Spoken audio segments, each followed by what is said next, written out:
Olá, é o Notícias Agrícolas, mais uma vez no ar, ao vivo aqui para o senhor e a senhora. Muito boa tarde então e vamos para o nosso giro tradicional pelo mercado do boi. Vamos dar uma olhada como a Radar Investimentos, segundo o Douglas Coelho, analista de lá, está vendo hoje o mercado e as referências não só da Radar, como de outros aí que fazem as análises do dia a dia. Boa tarde, Douglas. Boa tarde, Giovanni. Boa tarde a todos os amigos do Notícias Agrícolas. É sempre um prazer falar com vocês. Bom, acho que é bem pertinente o seu comentário mesmo, né? O que a gente vê hoje aqui em São Paulo seria um boi gordo ao redor de R$ 148 à vista bruto, né? Que daria uma referência livre mais próxima de 144,50, 144,75.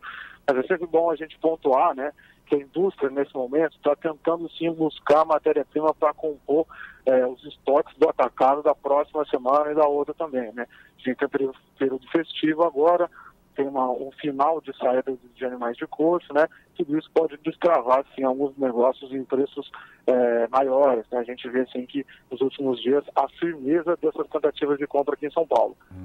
Por um lado, os preços estão subindo, mas os caras já baixam também, ou seja, a indústria está com um apetite bom. Douglas, eu acabei não entendendo que deu uma picotada aqui no som. Repete para mim, a procura está boa, eu não entendi bem, o abate as escalas estão curtas, como é que é? Bom, a gente vê hoje aqui preços em ascensão, né, as ofertas de compra subindo, mas as escalas de compra, as escalas de abate também subindo, né, ou seja, a indústria tem um apetite sim em garantir essa matéria-prima para a próxima semana, para os abates da próxima semana, que vão compor os estoques aí do atacado da semana festiva ali. Vai ter dia 18 até o dia 22. A gente vê preços subindo dia a dia, mas as escalas de abate também hoje tiveram uma elevação. Ontem a gente estava com alguma coisa mais próxima aí, ao redor de R$ 4,95, 4,90 e hoje mais próximo de 5,5, 5,10 dias úteis. Esse alongamento de escala, então, quer dizer, para compor estoque, porque se não houvesse essa necessidade, provavelmente estaria nos 4,95 mesmo dia, né, Douglas? É possível que com a indústria pagando preços maiores, né, o pecuarista aí que tem algum animal no coxo ainda, já tem algum animal pronto, desove esses animais, né? Incentiva o pecuarista a negociar também. Então a indústria está pagando mais, o pecuarista está negociando um pouco mais também, e quando a gente compara com a semana anterior, tem uma elevação dessa média de escala. E Douglas, essa situação que está sendo vista, vocês estão enxergando em outras regiões, além de São Paulo ou não? Bom, existem outras regiões sim que os preços estão bem firmes, né? Goiás é um estado, né? Não só uma praça ou outra, mas o estado como um todo que as cotações estão bem firmes. A gente vê São Paulo e Goiás dia a dia aumentando seus preços de balcão. Por outro lado, né? Num cenário diferente, na contramão desse movimento, a gente tem o Mato Grosso do Sul. Hoje a gente viu o diferencial de base São Paulo, Mato Grosso do Sul aumentando bastante, né? Então é possível sim que nesse cenário de preços firmes, alguns frigoríficos, né, que analisam dia a dia essa relação de preços e tem uma boa malha logística, aproveitem essa distorção aí para buscar animais no Mato Grosso do Sul, que é uma praça mais próxima de São Paulo também. Possivelmente essa distância, dependendo da distância do frigorífico, né, da conta que ele fizer, pode ser interessante. Esse diferencial de base cobre o ICMS, Douglas? Tá um pouco mais esticado, né, quando a gente compara com a média, né? A gente tem uma análise aqui que compara com esse diferencial de base de hoje, comparando com o diferencial de base nos últimos 7 dias, nos últimos 30 dias também, né? A gente vê que hoje esse diferencial, só um minuto que eu estou dando uma olhada aqui para vocês, para colocar na vírgula, vamos lá. O diferencial em Campo Grande hoje está ao redor de 8,33%, né? Há 7 dias esse diferencial estava mais próximo a 7,7% e há 30 dias ele estava em 5,2%, ou seja, a diferença dos preços entre São Paulo e a região de Campo Grande tem aumentado bastante esse ponto de ICMS ou do interesse do frigorífico buscar. É bem relativo de indústria para indústria, né? Essa distância de cada um influencia bastante nessa conta, mas é fato sim que a diferença de preços daqui até lá tem aumentado. Perfeito. E aí nós temos também já o caso do Mato Grosso, né? para cima ali do Mato Grosso do Sul, onde a situação ainda está diferenciada, né? Quer dizer, lá a oferta é muito grande, o mercado não é tão consumidor, né? Não tem o apelo que tem aqui o mercado de São Paulo, e lá parece que há uma pressão muito forte nos preços também, né, Douglas? Você diz pressão em que sentido? Não, pressão de baixa, porque ainda que os animais de confinamento estejam no fim, ainda tem muita oferta no estado também, né? O estado, o maior rebanho do Brasil, né, fica no Mato Grosso, ele é um estado relevante para a pecuária. Nesse momento agora, em que os centros consumidores ficam mais aquecidos, né, que seria a Grande São Paulo, a região de BH, Rio de Janeiro, é comum sim que os frigoríficos aproveitem essa diferença e comprem um animal possivelmente mais barato lá, quando a gente olha o diferencial de base, e escoe essa carne para cá para aproveitar essa puxada do consumo, essa guinada que acontece nesse período do ano, sim. Uhum. A diferença é que no caso do Mato Grosso a distância é muito grande, né? Então aí, obviamente, tem todo um custo embutido nisso, sem falar o desgaste dos próprios animais, né, Douglas? Aí já é uma situação mais peculiar. Agora, Douglas, essa pressão positiva aqui no estado de São Paulo, essa pressão mais altista, você acha que ela agora ela tende a acabar? Porque se eles estão fazendo estoques para as festas, já para rodar, para bater na semana que vem, então já provavelmente não vai haver mais compras também na semana que vem, né? Quer dizer, não digo que não vai haver, mas que as compras vão ser bem menores, naturalmente, né? Você acha que isso também é o limite agora para esse ano, Douglas? Essa alta agora aqui?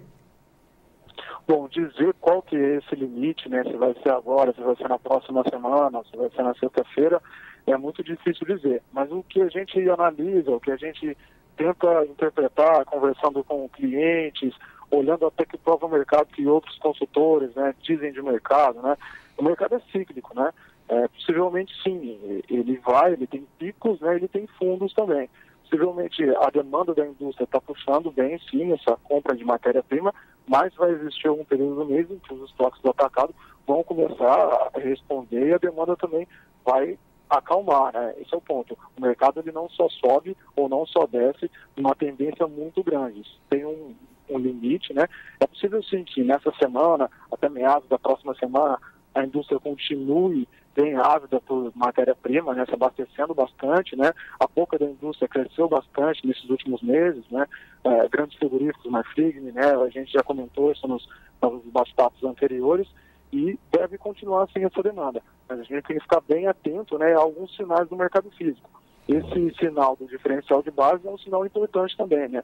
Esse diferencial de 8,33 é bem distante do que a gente via há 30 dias, há um mês, ao redor de 5,19 para Campo Grande, que são praças relativamente próximas, né? São Paulo e Campo Grande ali é uma praça vizinha que faz a diferença e tem interferência aqui no nosso estado. Perfeito. A gente olhando então essa situação, a gente pode dar mais ou menos como concluído praticamente o ano, né? Quer dizer, como você falou, talvez até o começo da próxima semana ainda o mercado esteja comprador, depois possivelmente entra num período de estabilidade, até porque também tem as festas. Uma semana praticamente aí, quase 10 dias sem abate, né?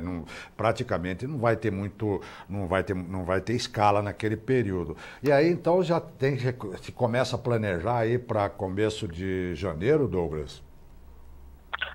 Sim, acho não só no mercado do boi gordo, mas no mercado do milho, sim, à medida que o dezembro vai passando, né, a gente vai chegando nas festividades, a movimentação tende a diminuir, sim, isso é fato, né.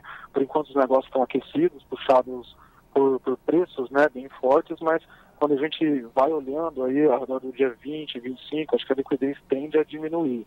Hoje a gente vê as escalas aí dos frigoríficos, dos principais frigoríficos médios, e alguns pequenos ao redor do dia 14 e 15, né, de dezembro, que seria o final da próxima semana, né, eles completando essas escalas, o interesse em buscar matéria-prima tende a ficar um pouco maior também. Outro ponto que a gente tem que analisar é que a própria boiada de coxo, né, já começa a ficar muito mais escassa. Nesse ano a gente teve um segundo giro que foi bem incentivado, né? A média das escalas em novembro, por incrível que pareça, ficaram até acima da média das escalas de outubro, possivelmente com esse giro sendo bem incentivado, mas aí, passado dezembro, a gente começa a olhar um pouco mais para os animais de pasto, né? Em novembro, principalmente o comecinho de novembro ali, foi um período bem seco, né? Havia alguma estiagem. Outubro foi um mês bem seco, estava todo mundo bem apreensivo em relação a isso aí. Mas na segunda quinzena de novembro já houve sim um volume maior de chuvas, né? A segunda quinzena a gente pode comentar que a média de chuvas nas principais regiões pecuárias foi acima do esperado. Isso pode começar a ter um reflexo. É bem cedo para falar em boiada de pasto, né? Acho que é bem prematuro, a gente está no finalzinho da saída de boiada de coxo, né? Mas em janeiro a gente já começa a trabalhar mais com hipóteses de boiada de safra, boiada de pasto mesmo, influenciando nessa dinâmica do mercado do boi.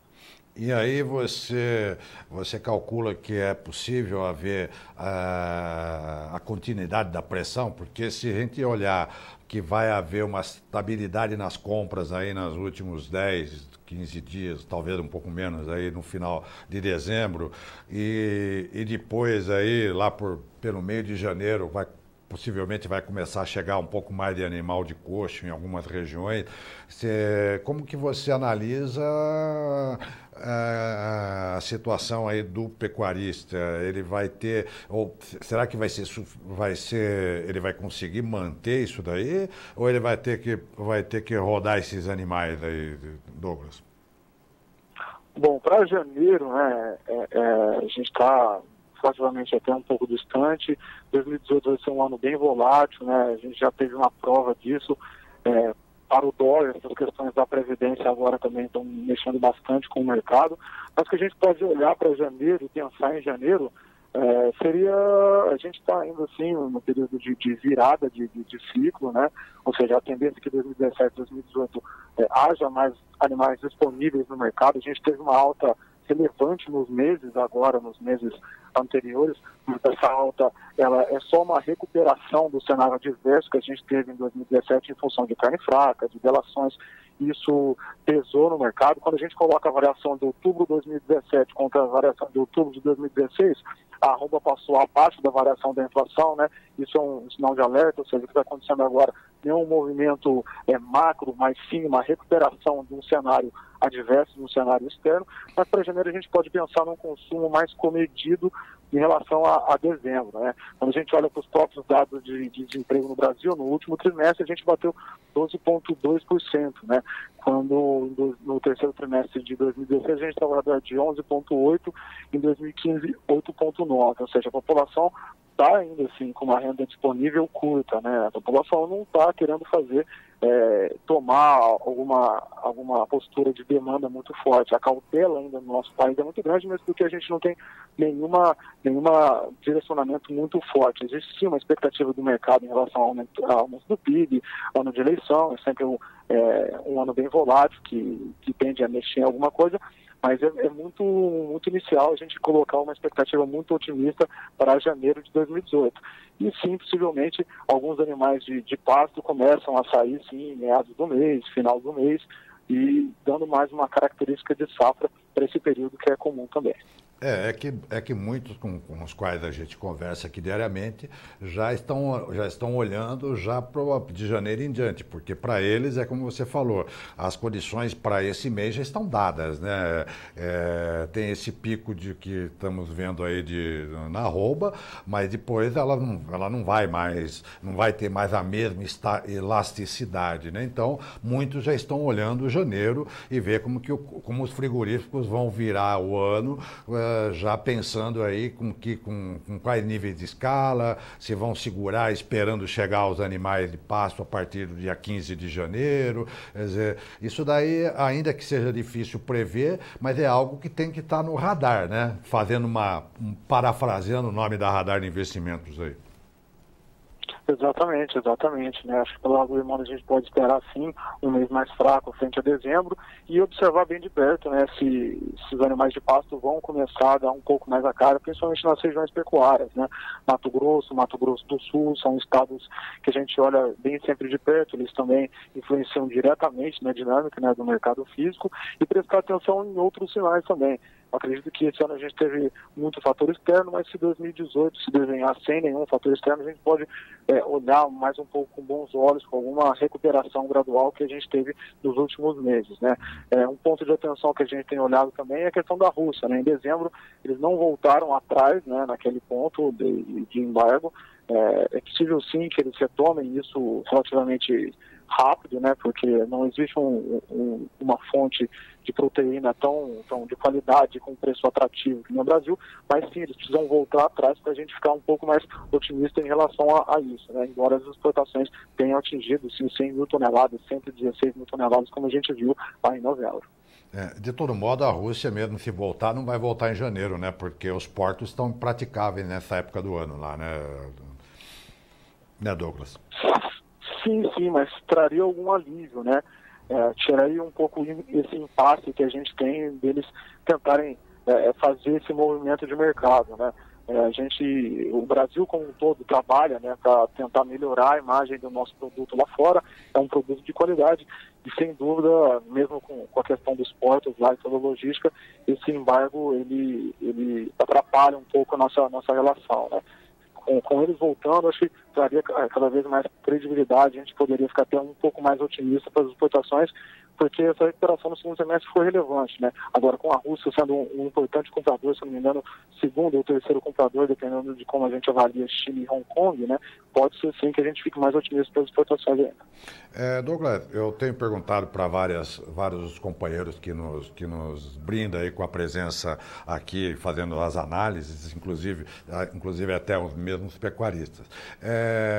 Você comentou que a arroba teve uma variação entre outubro de 16 e outubro de 17 menor do que um período de outubro de 16, ok? Estamos falando também que a recuperação nos últimos tempos, ela foi apenas uma recuperação, ela não saneou o cenário dramático que foi ao longo do ano.